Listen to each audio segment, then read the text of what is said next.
somebody may be being molested. Somebody may be getting just physically abused at home.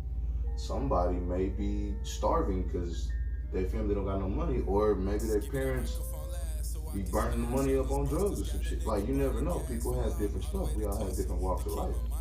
But with something like that, it's really hard. And so it's really hard to deal with that by yourself. Right. And so that's the reason I've been trying to become more transparent. Is because even a lot, and I'm sure you probably heard times where people talk about somebody that committed suicide and they talk about how strong they were and everybody loved them and whoopie whoop.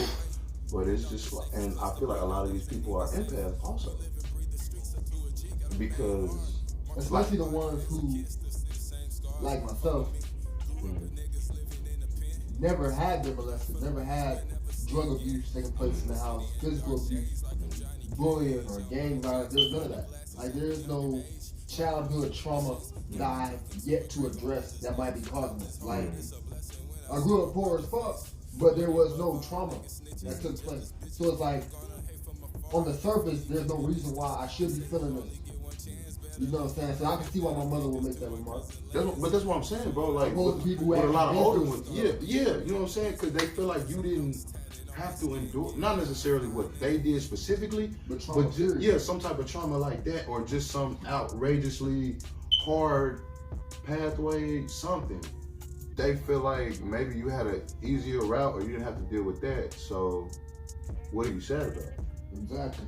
But nigga, that's what I'm trying to figure out. What am I sad about? Like, I'm trying to get to the root of that. I need to get to the bottom of this because it's a problem and it needs to be addressed. And again, like with depression, it's just something like it has its ups and downs. So it goes back to that journey I was on. So after I ended up breaking off with her, why am I laughing? After I finished breaking off with her, I realized, okay, so it's not some energy I've yet to embrace that's leaving me feeling empty. It's not something I've yet to buy because I've bought everything that I've yet to physically materialize because that's not filling that empty void. After talking with Chucky about it, it left us on only one option. It's something we've yet to achieve, which means it's like your purpose, your goal. So for instance, myself, partially being empathic and touching on the topic of being alone and feeling alone when you're with people. I was always looking. I think it's because my father probably wasn't in the crib. I don't know, but like I've never had a family, right?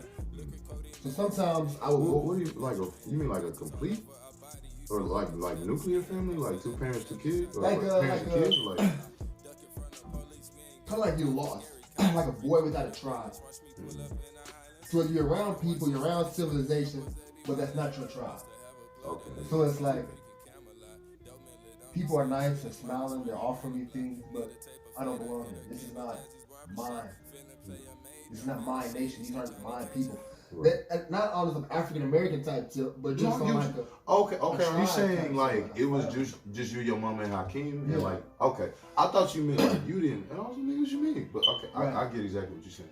So and sometimes honestly, that makes sense because I know with y'all's life and y'all just uprooting and moving here, right. And nobody knew where y'all were until y'all got in touch with them a few years there. Exactly. So sometimes I would go out into the country. Mm-hmm. I go out to the mountains, like we hit up Mount Scott. Yeah. Hit up the lakes all the time, and I enjoy being out in nature because it's peaceful. Yeah. But there's no life there. And then sometimes I go back to the city where there's a lot of people, there's malls, there's clubs, there's bars, and there's life taking place. But you miss the tranquility. But there's no peace there. Yeah. So it's like I'm stuck. I'm looking at the planet Earth. I'm looking where all the people are gathering. Stressful as fuck, no peace, but there's life taking place, there's growth taking place. Look out at nature in the wild, and it's peaceful, it's harmonious, but there's no growth. You can't just live there for 7 generations by yourself in the forest. So it's like, so it's kind of like, where is my heaven? You know what I mean? And then that voice kind of trying to find that out. So sometimes I think to myself like, the heaven that I'm looking for, the heaven that I'm longing for, that tribe that I'm It doesn't exist. Like the heaven I'm looking for doesn't exist. If I want to live in that place, I'm gonna have to go out and create it. Right. Type tip. But going back to what Chuck and I were talking about, sometimes it's like going into on the topic of the analogy of the bird. When you know that your purpose is great, like we'll be in school, for instance. We're watching Planet Earth. We seeing people, they looking through history books about old wars, actually drive a boat to that location. Yeah, go find on the out ocean, they go scuba diving around the shipwreckage. We're seeing all this crazy shit. We're like, yo, I'm gonna do that one day. I'm gonna do that one day. You know what I mean? Looking at the big old observatories, looking at black holes, and walking around caves and shit like that. And then to us, at that age, we thought that's what adults did. So now I am actually the age I thought I would be when doing that shit. And I'm like, you know what I'm saying, metaphorically speaking, I'm a washing machine repairman. And it's like, yo, this is not what I imagined. This is not the shit I saw on TV. When I watched OETA and shit, they weren't doing this shit. Right, that shit was way cooler. They was in laboratories, there was like a lead scientist, and they had researchers, and they trying to study nanobot technology. I thought I was going to be a nanobot researcher. Instead, I'm over here fucking working on my lawnmower. It's like, what the fuck? I got all this ambition and all this drive and shit, and I'm just reduced to this peasant ass lifestyle type shit. But that's what I meant earlier when I was saying the dreams they sold us was bullshit. That's what spiritually, I'm you got all this energy and love to give, but you being spiritually oppressed to just being content working at 7-Eleven, working at Winco Foods, Costco. You know what I'm talking about? You gotta break the mental chain. So that's what Chuck and I had kind of figured out. That's why I coined the term spiritual oppression, because spiritually, you're not able to just bam, to just hit the scene, do it. You know what I mean? There's an oil spill, you pick up a little duck, you squirt some soap on it, you wipe them off, send them back out. You want to give that love, you know what I mean? Got so much love to give, and here I am at the crib. I'm gonna drop some shit. But look, you know what I'm saying? I was gone. But also, bro, one thing I had to be real with myself about, and also this goes back to the transparency thing, is sometimes we'll say we want or we're trying and not really putting the effort forward. I'm not saying you didn't, but I'm saying like people, we can say that. Okay. It can be, so we go with this. You know what I'm saying? Like, it could be like, okay, man, I know I could be doing this. I want to do that. But I keep doing this shit I've been doing. So it's like, I could say I want to go help at an oil spill or some shit like that. But I ain't trying to get in touch with nobody when this shit happens. Okay, I see what you're saying. Or maybe I'd love to help with a toy drive, but I'm not reaching out to any organizations. Okay, making that shit actually. You know what I'm saying? Yeah, so like, sometimes I feel like it's stuff like that. But then at the point that it hits you that you haven't done it or accomplished it, then that's when you're like, damn, man, what's up?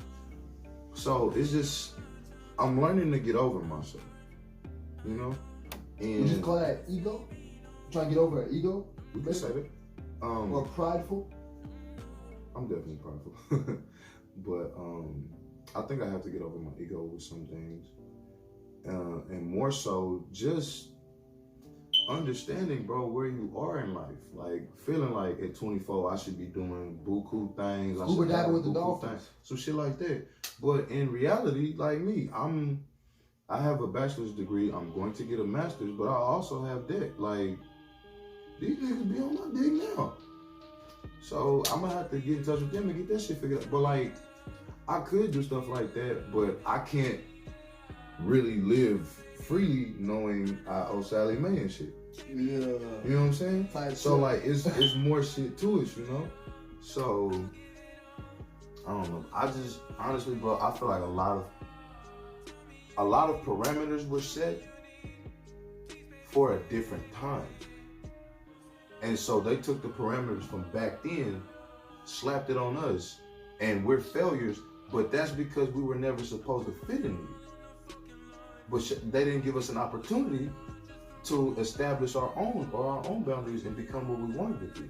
So riddle me this. Which one are you saying, or which one would you say is the one that's fucked up and needs repair? Would you say that the system's fucked up, or our understanding of how to navigate it is obscure? I absolutely believe the system's fucked up. But also, I could say maybe the way we navigate is obscure, but also we were supposed to be taught. Okay. And like for us, we had some parents that actually gave a damn about it. So your mom talked to y'all. My pop talked to he talked to us.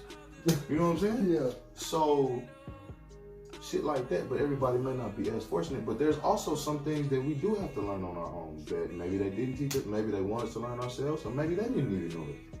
And that's something I've also had to learn with my parents, because it would be times where I'm feeling like, damn, like not that I depend on nobody, because I go get it on my own. That's just me. I gotta get it on my own. Because if I rely on somebody, what am I supposed to do if you're not there no more? But like times where, and I guess it was probably coming from some comparison, and comparison is the thief of joy. So, and that's another thing that I feel like really, really, really fucks with a lot of us now. What's that? With is our perception of things, man, and feeling like shit. I forgot what word I was using. Really good. Not the word, but I was talking about comparison. That's the word I use.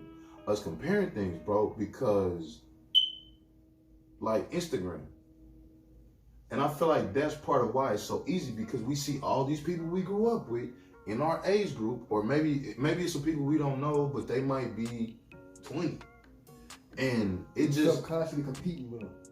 Not necessarily competing, but like I don't want to say competing, but like almost like it's like, damn, bro, he 20, he doing that. Fuck, what did I do? Like, damn, I'm fucking up. But also we have to be mindful with that. Like another thing, people don't like bringing up race, but that shit absolutely matters. And honestly, white people benefited exponentially from slavery. Like a lot of their positions now is a direct result of slavery. And it may not have been that they were all rolling in the dough, but if slaves built the land that your family owns and has retained, or built the house that y'all have owned and retained and maybe sold or whatever, you ain't have to do the labor. You got to still go work your other job. So there's more stuff to it. So for minorities, and like us as black folks specifically, a lot of us are under-resourced. But also living in the environments we live in, if a lot of us are living in poverty, the areas we live in are also under-resourced. I think that is a whole different can of worms type. Yeah. Well, no, that was another tangent. That was another tangent. No. Because in the spectrum of the mental health, the spiritual oppression. Hey man, you already whispering. I said I don't know what you were saying. I'm gonna shut up. Okay. The spiritual oppression, the mental health category. Like we had expressed feeling like being in that dark place, not being able to pinpoint it. Us trying everything under the sun, trying to fill that emptiness that we're longing for. How it's affecting our relationships. How it's affecting how we perform on jobs type shit. That seems to be an epidemic because the cyberbullying, people committing suicide under 25. Yeah, that's why the cyberbullying thing. I feel like my stance on that's different. The school shootings that become normalized, bro. Like it's some shit that we don't even hear about. This is all time back to that mental health. And even though we aren't the middle schoolers and high schoolers, even us as young adults, we're noticing like, yo, something off. When I wake up and I start thinking, something's off. When I wake up and my spirit starts feeling, something feels off. Like it's just, there is this weird cloud that is like looming seemingly over America. And it's affecting our generation and the generation coming up right underneath us. All time back to mental health. I don't really think too much it has to do with class. Because a lot of these ones that shit absolutely matters, bro. I promise. A lot of these ones killing themselves and shooting up the schools. Some of them come from higher class middle class, high class families. But it's deeper than that too, bro. It's definitely deeper than that. But also, you gotta look at it because things happen to people across different walks of life, absolutely. But the shit that somebody who's living in poverty is sad about, they're probably not sad about the shit that rich people are sad about. Because impoverished people are probably sad because they don't have what they need. And like people will talk about, they'll shit on poor people for pretty much just trying to still enjoy life. Like they'll talk about, oh, y'all niggas broke because you got a pair of Jordans. Or, oh, y'all trying to have some nice clothes, nigga, but you only make this much money. Like, damn, so am I supposed to be poor and miserable? Can I enjoy something? But whereas, and of course it's not every person, but then like say it's a rich family and the kid, their parents provide everything money could buy, but they're not emotionally present for their children. They don't talk to their children. They let the maid raise their kid or somebody else, and they just treat it. They don't give a fuck what you got going on. They missed all your sporting events, but here goes some money, go buy what you want to, take you and your friends, go do whatever. You know what I'm saying? And whereas in some poor families, maybe they do have the parent that can hold them and talk to them and build them up and stuff like that, but they just might not have the finances. Right. But also, in these poor families, they might have a parent who has to work 2 jobs or 2-3 jobs, so maybe they're not in the house. So now you might not have what you need, or maybe you got some of what you need, but you don't get to see your mama, or you don't get to see your daddy, because they gotta work. Not that they don't want to be around you, but this is what they gotta do to provide.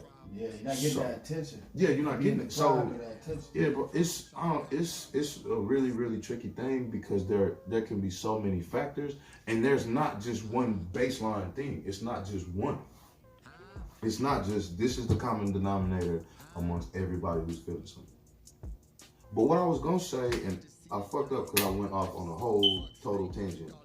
But what I was gonna say about the comparison thing, like with social media, we keep seeing all these different things that people are doing, and it's not that you're like, you got on Instagram one day out the blue and you was like, this nigga got a brand new truck, I'm a fucking loser. Wow, I'm useless. Yeah. But it's just like, you know what I'm saying? You could be doing your thing, and you've been doing that for a minute, but then it's like, damn, bro, this nigga on another vacation? Like, kudos, but damn, I need to get in my bag, nigga. I'm not on my shit. I gotta do more. You know, but then that might not be the case, bro. You might not be in the position that they in. You know what I'm saying? And like, I don't think it would be right for me to compare myself or my accomplishments or possessions to somebody who comes from a wealthy family. So have you tried like deleting your social media for a month? I've actually been thinking about this shit, bro. That helps you. Because some people will talk about how much this helps. Because also I feel like for me, like I'll be on Twitter like a mug, bro. Twitter fucking hilarious, man. But again, it'd be that comparison stuff. And it's not necessarily that it's like, damn, I just see it. Like niggas on Twitter literally will see a couple and, oh wow, so everybody's cuffed but me. Wow, whoop-de-whoop. And I don't feel that way because even when I was in a relationship and had that, I looked at them niggas like they were some losers. They all sound pathetic. Cause like the whole some simple ass shit, bro. You don't need to have a girlfriend. It's nice to have company. A companion is wonderful. It's lovely.